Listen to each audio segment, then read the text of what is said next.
Legacy Real Estate Services in El Paso, Texas, and today we're going to go over the 88 types of turbulence that could occur during your real estate transaction. Now, I'm not going to bore you to death and read all these things, so I'm going to go over a couple of the highlights here, some of the ones that we've had occur to us over the years. But every one of these, all 88 of them, is listed in the body of the email or right below my picture here on YouTube, so that you can read these at your leisure and be prepared that if I, as your listing agent or your buyer's agent, ever call you and say, hey, do you remember that 88 types of turbulence that you saw that video on? Well, guess what? One of them has happened.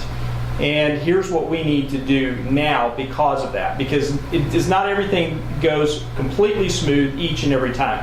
Most of the time it does, but there are times when we hit some turbulence. It's just like flying in an airplane and you hit some bumps in the air, it gets a little rough, and the pilot typically gets us safely to the ground. That's what happens most of the time. So some of the ones that we look at here are, number one, on the buyer and the borrower. He doesn't tell the truth on a loan application. It happens, folks. People lie.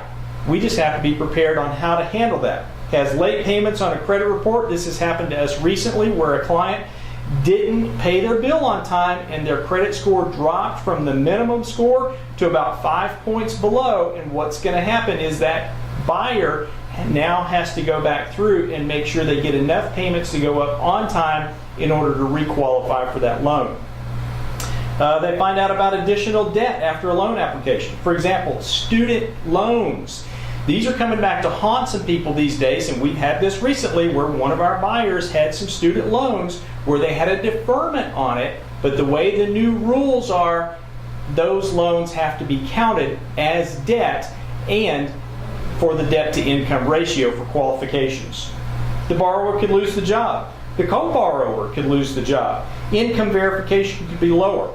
All of these things are listed in the body of the email below.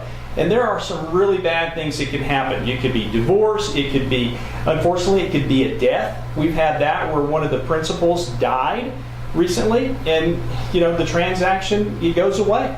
And we've got to do the best that we can to pick up the pieces, whether we represent you as the buyer or we represent you as the seller.